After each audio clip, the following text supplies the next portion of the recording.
நமஸ்காரம். இன்றைக்கி நம்ம பார்க்க போகிறது தாரித்ரிய துக்க தகனாய சிவபகவான் சோஸ்திரம். இந்த ஸ்லோகத்தை டெய்லி சொல்கிறதுனால 3 வேளையும் சொல்கிறதுனால நமக்கு சகல ஐஸ்வர்யங்களும் கிட்டும். இது உண்மை. இப்போ நம்ம ஸ்லோகத்தை பார்க்கலாம். விஸ்வேஸ்வராய நரகானவதாரணாய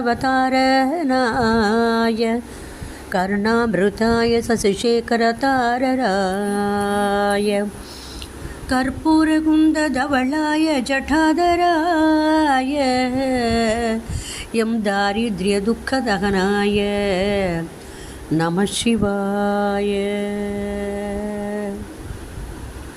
லோகத்ரயாய புஜகாதிபுகங்கனாய கங்காதராய கஜதானவமர்தனாய கௌரிப்பிரியாய சசிபாலகலாதராய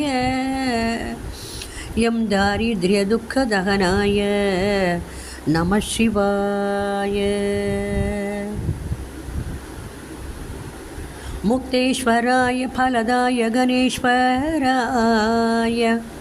கீதப்பிரியாய விருஷபேஸ்வரவாகனாய மாதங்க சர்மவசனாய மகேஸ்வராய எம் தாரித்ரியதுக்கதகனாய நம சிவாய.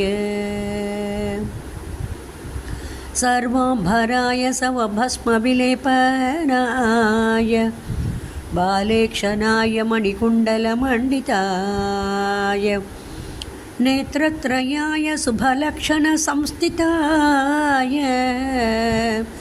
எம் தாரித்ரியதுக்கதகனாய நம சிவாய. பஞ்சாகனாய பணிராஜவிபூஷணாய பஞ்சாகனாய பணிராஜவிபூஷணாய ஹேமாம் சுகாய புவனத்ரயமண்டிதாய ஆனந்தபூமிவரதாய தமோபகாய ஆனந்தபூமிவரதாய தமோபகாய எம் தாரித்ரியதுக்கதகனாய நம சிவாய. பக்திப்பிரியாய பவரோக பயாபகாய உக்ராய துர்க பவசாகர தாரணாய ஜோதிர்மயாய குணநாம சூன்ருத்யகாய எம் தாரித்ரியதுக்கதகனாய நம சிவாய. பக்திப்பிரியாய திரிபுராந்தகாய பினாகினே துஷ்டஹராய நித்யம் பிரத்யக்ஷலீலாய மனுஷ்யலோகேயம் தாரித்ரியதுக்கதகனாய நம சிவாய. வசிஷ்டேன கிருதம்